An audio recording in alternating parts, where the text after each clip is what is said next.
దేవరాగం జ్ఞానయోగం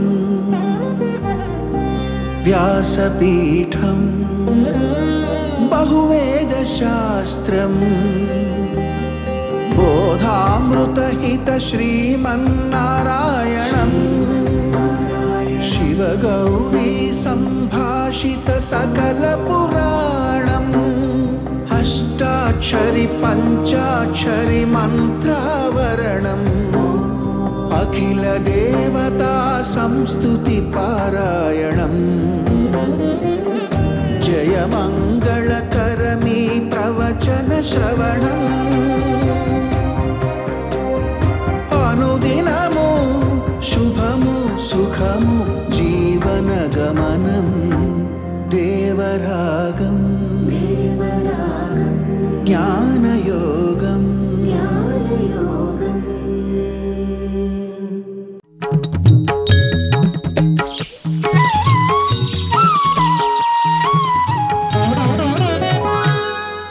ఆపదామపహర్తారం దాతారం సర్వసంపదాం లోకాభిరామం శ్రీరామం భూయో భూయో నమామ్యహం.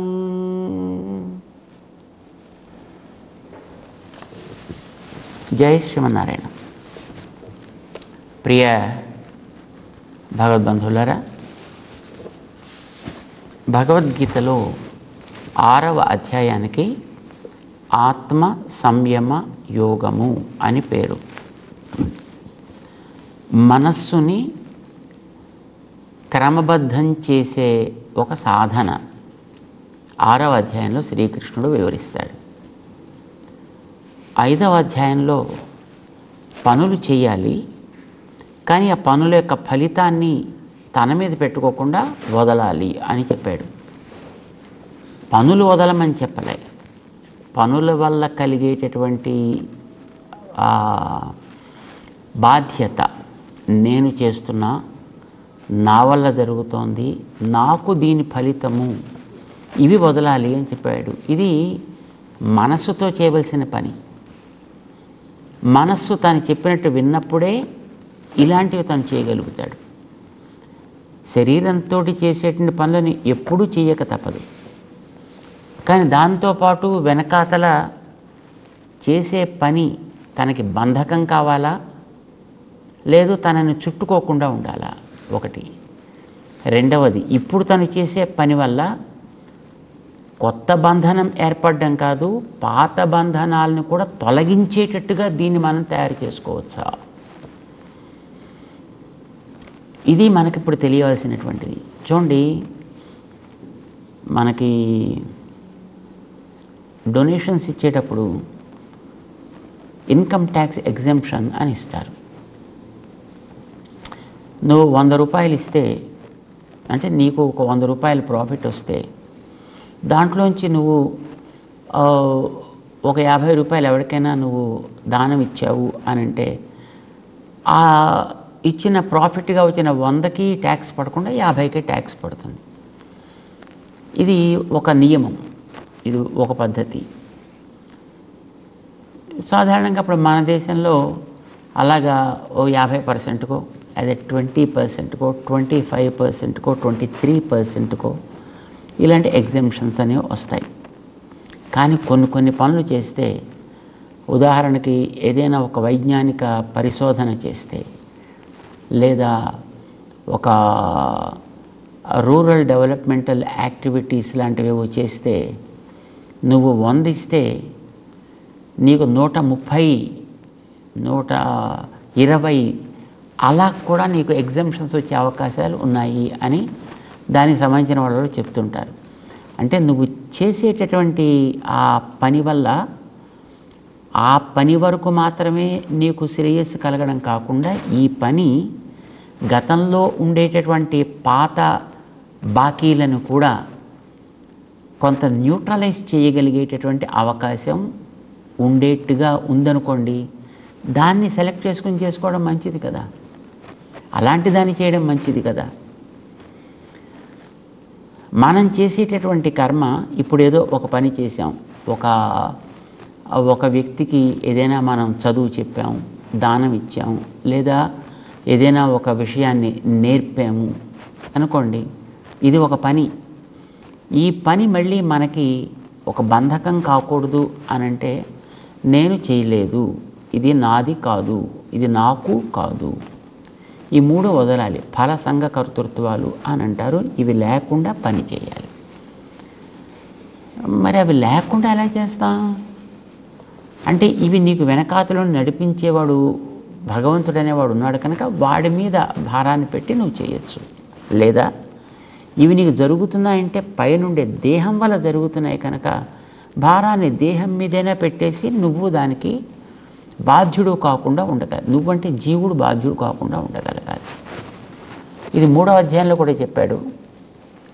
5వ అధ్యాయంలో దీన్ని మనకి చెబుతూ, ఏదో నీటిలోంచి వచ్చినటువంటి తామరాకు నీళ్ళలోనే ఉన్నప్పటికీ కూడా నీటిని అంటించుకోకుండా ఎట్లా ఉంటుందో, నీటితో అంటుకోకుండా ఎట్లా ఉంటుందో అట్లాగే వీడు పని చేయాలి.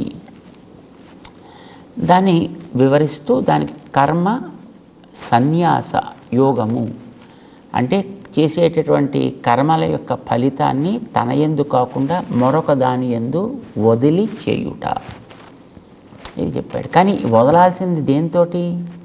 శరీరంతో కాదు కదా, మనస్సుతో వదలాలి. బంధనం చేసేది మనస్సు, బంధనాన్ని తొలగించగలిగింది కూడా మనస్సు. చేత మనస్సుతో చేయాలంటే మనస్సుకి ఆ రకమైనటువంటి ఒక శిక్షణని ఇవ్వాలి. అది ఎలా ఇవ్వాలి అనేది చెప్పడం కోసం 6వ అధ్యాయం ఏర్పడింది. దానికి ఆత్మ సంయమ యోగము అని పేరు పెట్టాడు. ఆత్మ అంటే మనస్సు, అక్కడ సంయమము అంటే దాన్ని సక్రమముగా నిగ్రహించుట, కంట్రోల్ చేయుట, సరి అయినటువంటి శిక్షణనిచ్చి ఒక మార్గంలో పెట్టుట, ఇది తను చెప్పదలుచుకున్నాడు. దానికి రకరకాల విశేషాలని చెప్పి ఏవి లక్ష్యంగా మనం చేయాలి అనేది తెలియచేస్తూ ఆత్మసాక్షాత్కారం అనేటటువంటిది ఒక లక్ష్యంగా పెట్టుకుని ఈ పనులు చేయాలి. భగవద్గీతలో మొదటి 6 అధ్యాయాలకి తాత్పర్యం ఆత్మ జ్ఞానము, ఆత్మ సాక్షాత్కారం, ఇదే లక్ష్యం. ఈ లక్ష్యం కోసం చేయాలి. దానికి మనకి మొట్టమొదట లభించాల్సింది ఏమిటి అంటే, ఆత్మ అనేటటువంటిది ఈ ఒక్క శరీరంలో నీవు మాత్రమే కాదయా, మన చుట్టూ ఉండేటువంటి ప్రతి వస్తువులోనూ ఆత్మలు ఉంటాయి.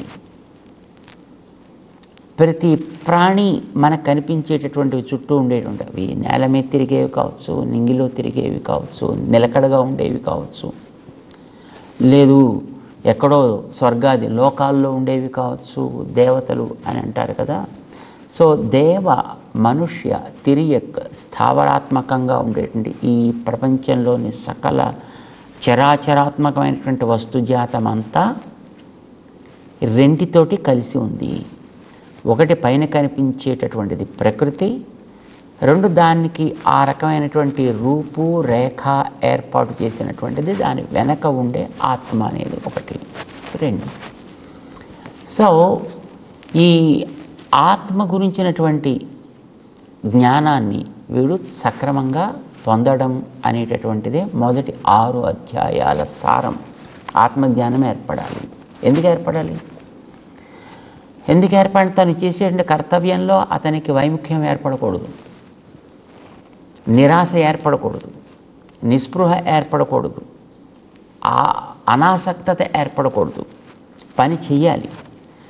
ఆ పని సుఖం కావచ్చు, దుఃఖం కావచ్చు, వాడి బాధ్యతని బట్టి ఉంటుంది. అది అర్జునుడికి బాధ్యత శత్రు నిరాశ చేయడం. నిజానికి పాపం ఆయనకి అది కష్టం అని అనిపించింది, బంధువుల్ని చంపడం పాపం అని అనిపించింది. నువ్వు చేసేటటువంటి పని చేస్తూ ఉండేటప్పుడు అది పాపం అని అనుకుంటే నువ్వు చేయలేవు కదా. అయితే అది నిజానికి పాపమని ఇతను అనుకుంటున్నాడు, బంధువులని సంహరించుట అని. కానీ వాళ్ళు బంధువులుగా ఉన్నారా? నిజానికి లేరు. వాళ్ళు ఎందుకంటే పాండవులు నానా కష్టాలు పెట్టి అగచాట్లన్నీ వాళ్ళకి చూపించి వాళ్ళని 13 ఏళ్ల పాటు నానా పాటలు పడేటట్టు చేసిన వాళ్ళు. వచ్చిన తర్వాతనైనా పోనీ దాన్ని అవగాహన చేసుకొని వాళ్ళు ఎవరి రాజ్యం వాళ్ళకి పంచిచ్చి సుఖంగా ఉండనిచ్చారా అంటే సూది కొన మోపినంత నేల కూడా ఇవ్వంపమ్మన్నారు. యుద్ధానికి కావాలని వాళ్ళే కాలు కయ్యానికి దువ్వారు. ఈ తను కావాలని ఏర్పాటు చేసుకుంది కాదు, వాళ్ళే ఏర్పాటు చేసి పెట్టారు. ఇప్పుడు తన బాధ్యతను తను నెరవేర్చాలి. ఇప్పుడు అమాయకులైనటువంటి ప్రజల యొక్క ప్రాణాలను తీస్తే అలాంటి వాళ్ళని అయ్యో పాపం వాళ్ళని కొట్టొచ్చునా కొట్టకూడదు అని ఆలోచించేవాడిని వాడిని మనిషి అంటామా? వాడిని ఎక్కడున్నా సరే ఏరి పారేస్తాం అని మన భారత ప్రధాని చెప్పినట్టుగా అలాంటి వాళ్ళని ఏ పని చేసేటప్పటికే వాళ్ళని అరికట్టాల్సిన బాధ్యత ఉంటుంది. అర్జునుడి బాధ్యత అది. మరి అలాంటి బాధ్యత ఉండే వ్యక్తి యుద్ధం చెయ్యాలా, మానాలా, చెయ్యొచ్చా, కూడదా, బంధువధ, రక్తపాతం, అయ్యో ఈ రక్తపు కూడు, ఇది నేను ఎలా తింటా, ఇలాంటి మాటలన్నీ మాట్లాడేటప్పటికి కృష్ణుడికి కొంచెం కోపం వచ్చింది. అతనికి విషయం చెప్పాల్సినటువంటి అవసరం ఉంది అని అనిపించింది. కనుక యుద్ధం అతని చేత చేయించాలి. ఫిజికల్గా అంటే శారీరకంగా యుద్ధం చేయాలి, కానీ మానసికంగా అతను ఇది నా కర్తవ్యము, దీంట్లో నాకు ఏ రకమైనటువంటి ప్రమేయము లేదు అనే విషయం అతనికి తెలియాలి. మరి ఇప్పుడు దానికోసం అని మనస్సు ప్రధానమైనటువంటి పరికరం కదా, దాన్ని గుర్తించాల్సింది. పోనీ అర్జునుడికి ఏం తెలియదా అంటే తెలియనివాడు కాదు, తెలిసినట్టే మాట్లాడాడు. మొదటి అధ్యాయంలోనూ 2వ అధ్యాయంలోనూ కూడా భగవద్గీతలోనే. మొదటి అధ్యాయంలో అయ్యో బంధువులు వీళ్ళందరినీ కొట్టడం ఎట్లాగా అని మాట్లాడాడు. స్వర్గానికి పోతామో నరకానికి పోతామో ఇలాంటి మాటలు మాట్లాడాడు. అంటే శరీరం ఆత్మ వేరని తెలుస్తోంది, కానీ శరీరానికి ఏర్పడేటటువంటి బాంధవ్యాన్ని చూసి ఆత్మసుఖాన్ని గురించి వాడు మాట్లాడుకున్నాడు అతను. సో 2వ అధ్యాయంలోకి వచ్చేటప్పటికి ఆయన గురువు గారు, ఈయన తాతగారు వీళ్ళని ఎలా కొట్టాలి అనేటటువంటి దిగులు అతనికి ఏర్పడింది. సో అది బంధువులా, లేకపోతే అది గురువా, లేకపోతే ఆయన తాతగారా, వాళ్ళు ఏమీ దైహికమైనటువంటి బాంధవ్యం కలిగిన వారు అనేది ప్రధానం కాదు అక్కడ. వాళ్ళ యొక్క స్థితి ఏమి, ఎలా ఉంది. తప్పు చేశాడు దుర్యోధనుడు, సమర్థించాడు ధృతరాష్ట్రుడు, అతనికి అండగా నిలబడ్డారు మిగతా వాళ్ళంతా. ఇప్పుడు తప్పు చేసినవాడు ఎంత దోషో, ఆ తప్పు చేసిన వాడికి ఆసరా ఆశ్రయము ఇచ్చినవాడు కూడా అంతే దోషి. ఇదే కదా ఇప్పుడు మన పరిపాలకులు చెప్తున్నారు. ఉగ్రవాది నేరుగా వచ్చి తుపాకీతో ప్రాణాలు తీస్తున్నాడు, ఆ ఉగ్రవాదికి ఉండడానికి ఆశ్రయం ఇచ్చాడు ఒకడు. వీడెంత తప్పు చేస్తున్నాడో ఇంతకంటే తప్పు చేస్తున్నవాడు కదా ఆశ్రయం ఇచ్చినటువంటి వ్యక్తి. సో అలాంటి వాడికి తగినట్టుగా బుద్ధి చెప్పాల్సినటువంటి బాధ్యత అయితే ఉంటుంది అని మన దేశం వాళ్ళకి తగినటువంటి పాఠాన్ని నేర్పే ప్రయత్నం చేస్తోంది. దీనికి మొట్టమొదటి వస్తు నాంది పలికినవాడు శ్రీకృష్ణుడు. అర్జునుడికి ఆ విషయాన్నే చెప్పాడు. ఆయన వాళ్ళు తప్పు చేస్తున్నారయ్యా, తప్పు చేసిన వాడిని దండించడం నీ బాధ్యత, తప్పు చేసిన వాడికి తోడున్న వాడిని కూడా దండించడం నీ బాధ్యత. అంచేత వాళ్ళకి ఆ రకమైనటువంటి దండన యుద్ధం నువ్వు తప్పకుండా చెయ్యాలి. దీనికి మానసికమైనటువంటి ప్రిపరేషన్ అనేది అర్జునుడికి అవసరం. కనుక మనస్సుని నువ్వు ఎట్లా నిగ్రహించాలి, నీ బాధ్యతను నెరవేర్చినట్లయితే నువ్వు ఇక్కడ దేహంలోకి వచ్చినటువంటి పర్పస్ నెరవేరుతుంది.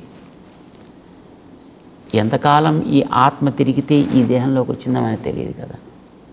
ఇందులోంచి వెళ్ళిన తర్వాత మళ్ళీ ఎక్కడెక్కడికి పోయి తిరుగుతుందో కూడా మనకి తెలియదు కదా.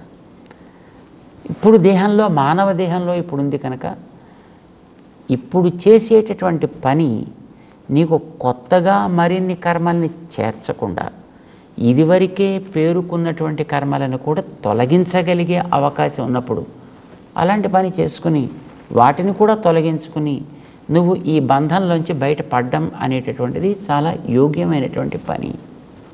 అది నువ్వు చేయాలి. అది దేనివల్ల వస్తుంది? మనస్సులో కలిగేటటువంటి సంకల్పం వల్ల ఏర్పడుతుంది. నువ్వు మనస్సులో చేసుకున్నటువంటి నిర్ణయం వల్ల ఏర్పడుతుంది. కనుక నీకు పొందవలసింది నీ స్వస్వరూప సాక్షాత్కారాన్ని, అంటే ఆత్మస్వరూప సాక్షాత్కారాన్ని పొందాలి. ఆత్మ అంటే ఒకటే కాదు కదా, ప్రతి వస్తువు వెనక ఆత్మలు ఉన్నాయి. కనుక ఆత్మ జ్ఞానం నీకు సామాన్యంగా ఏర్పడాలి. ఆత్మలన్నీ సమములనేటటువంటి జ్ఞానం ఏర్పడాలి. ఆత్మలన్నీ వాటికి ఉండేటటువంటి కర్మబంధం నుంచి కనుక పక్కకు జరిగితే అవి ఏ రకమైనటువంటి లేపనానికి తగనివి, నిర్దోషములు అనేది కూడా నీకు తెలియాలి. వీటన్నిటికీ కూడా ఉండే యోగ్యత ఎంత గొప్పదో, భగవంతుడితోటి సమానమైన యోగ్యత ఉన్నవి అని తెలియాలి. అలాంటి ఉండి కూడా ఇలాంటివి చేస్తున్నాయంటే వాటి మీద ఏర్పడ్డ కర్మ బంధం వల్ల అవి చేస్తున్నాయి. కనుక వాటికి అది తొలగేటట్టు చేయడం, నీకు అది తొలగేటట్టు చేసుకోవడం నీ బాధ్యత. ఇది తెలిస్తేనే నీకు ఆత్మసాక్షాత్కారం కలిగినట్లు లెక్క. దానికి తగ్గట్టుగా నువ్వు ప్రవర్తిస్తేనే నీకు ఆత్మసాక్షాత్కారం కలిగినట్లు లెక్క. కనుక ఆత్మసాక్షాత్కారం అనేటటువంటి లక్ష్యాన్ని పెట్టుకుని దాన్ని నువ్వు పొందడానికి మొట్టమొదటి నీ మనస్సుని సరైనటువంటి క్రమంలో దాని స్వరూపమే నీకు పొందదగినది అనేటువంటి నిశ్చయాన్ని, దానికి తగ్గ ప్రాక్టీస్ని, ఇది అభ్యాసం అన్నాడు. దాన్ని స్వరూపాన్ని తెలిసి దానికి అడ్డొచ్చే వాటి నుంచి విడదీయడం అనేటటువంటి వైరాగ్యం అని చెప్పాడు ఆయన. కానీ ఈ అభ్యాసం కష్టమే, ఆ వైరాగ్యం కష్టమే అన్నాడు అర్జునుడు. ఎందుకంటే నా మనస్సు దాని మీద కుదురుగా ఉండట్లేదయా, అభ్యాసం చేద్దామంటే నాకు సాధ్యం కావట్లేదు, దాని ఎందు రుచిని తగ్గించుకుందామంటే నాకు సాధ్యం కావట్లేదు. అంచేత దానికి ఏం చేయమంటావు నన్ను అని అడిగాడు ఆయన. సరే స్వామి చెప్పాడు, అభ్యాస వైరాగ్యాలు మంచిగా చేయవయ్యా, చేస్తూ కర్మాచరణ చేయి. ఇది చెప్పిన తర్వాత అర్జునుడికి నిజమే నువ్వు చెప్పినట్టు పోనీ నేను కష్టపడి ఏదో చేస్తాను అనుకో, కానీ అది చేసేటటువంటిది సగంలో ఆగిపోతే, అది పూర్తవుతూ ఉండగా ఒకవేళ ఆగిపోతే అంటే అందులో నేను భ్రష్టుడినైతే, అందులో నేను జారిపోతే, పూర్తయిన తర్వాత ఫలితం అందుకోవడానికి ముందు నాకేమైనా అయిపోతే, సో ఇవన్నీ కూడా నేను చేసే పనులు వ్యర్థం అవుతాయి కదా అన్నట్టుగా అడిగాడు ఆయన. ఇప్పుడు ప్రకృతి ప్రభావం చేత ఇలాంటివి ఏవైనా ఏర్పడడానికి అవకాశం ఉంది. కానీ నువ్వు ఇప్పుడు నేను చెప్పినట్టు చేయడం వల్ల నీ వెనక ఉండి నడిపేవాడిని నేను కనుక, వాటిని ఒకవేళ నువ్వు జారినప్పటికీ కూడా అది నీకు ప్రమాదకరం కాకుండా ఉండేట్టు నేను ఏర్పాటు చేస్తాను. ఎట్లా చేస్తావు? నువ్వు చెప్పింది బాగుంది అని నాకు అనిపించింది, నేను ప్రాక్టీస్ ప్రారంభం చేశా, సగం దాకా వచ్చాక టక్కన భ్రష్టున్నయ్యా, మరి అప్పుడు ఏమవుతుంది నాకు ప్రయత్నం అంతా? దానికి స్వామి చెప్తున్నాడు, నువ్వు చెప్పినట్టు అట్లాంటిది అవ్వడానికి అవకాశాలు ఉన్నాయి, అయిన వాళ్ళు కూడా ఉన్నారు. అట్లాగా మనకి విశ్వామిత్రాదులు ఉన్నారు, తపస్సు చేద్దామని బయలుదేరాడు, 10,000 ఏళ్ళు తపస్సు చేశాడు ఆయన. ఒకచోట కామం చేత, ఒకచోట క్రోధం చేత, ఒకచోట మోహం చేత, ఒక్కొక్క దగ్గర ఒక్కొక్క దాంతో ఆయన పాపం తన ఫలితాన్నంతటి కూడా పోగొట్టుకోవాల్సి వచ్చింది కదా. అంటే వ్యక్తికి ఏదో ఒక కారణం చేత, ప్రలోభం చేత, ఒక బలహీనత చేత తను ఆరంభం చేసినటువంటి ఉద్యమంలోంచి దిగజారిపోయే స్థితి ఏర్పడుతుంది. ఒక్కొక్క చోట శబ్దాల వల్ల, ఒక్కొక్క చోట స్పర్శల వల్ల, ఒక్కొక్క చోట రూపపు ఆకర్షణ చేత, ఒక్కొక్క చోట రుచి చేత, ఒక్కొక్క చోట పరిమళం చేత, శబ్ద స్పర్శ రూపరస గంధాలు అని అంటాం కదా, ఇంద్రియాలను ఆకర్షించేవి అవి. సో ఈ శబ్దస్పర్శ రూపరస గంధాలనేవి కలిగినటువంటి వస్తువులు ఉంటాయి.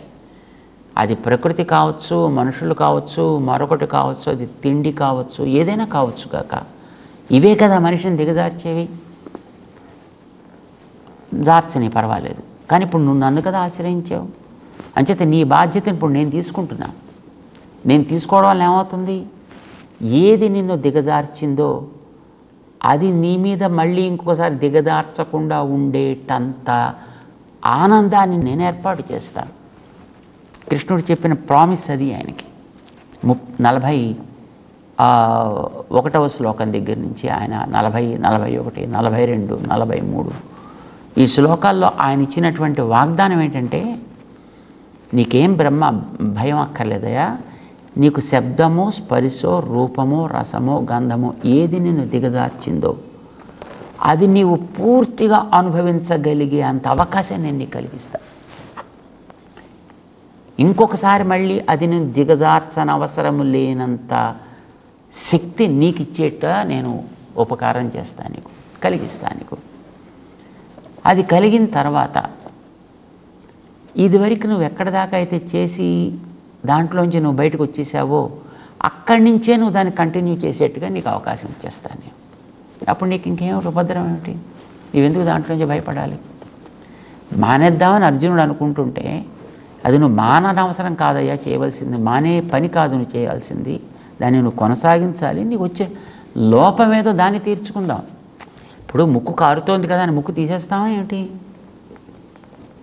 కంటికి నొప్పి వస్తుంది కదా అని కళ్ళు పొడి చేసుకుంటావా? కడుపు నొప్పి వస్తుందా అని శుభ్రం కడుపుని ఓపెన్ చేసేస్తావా? చేయం కదా. దాన్ని ఎలా తగ్గించుకోవాలో చూస్తాం, తర్వాత మన జీవితాన్ని ముందుకు సాగించే ప్రయత్నం చేస్తాం.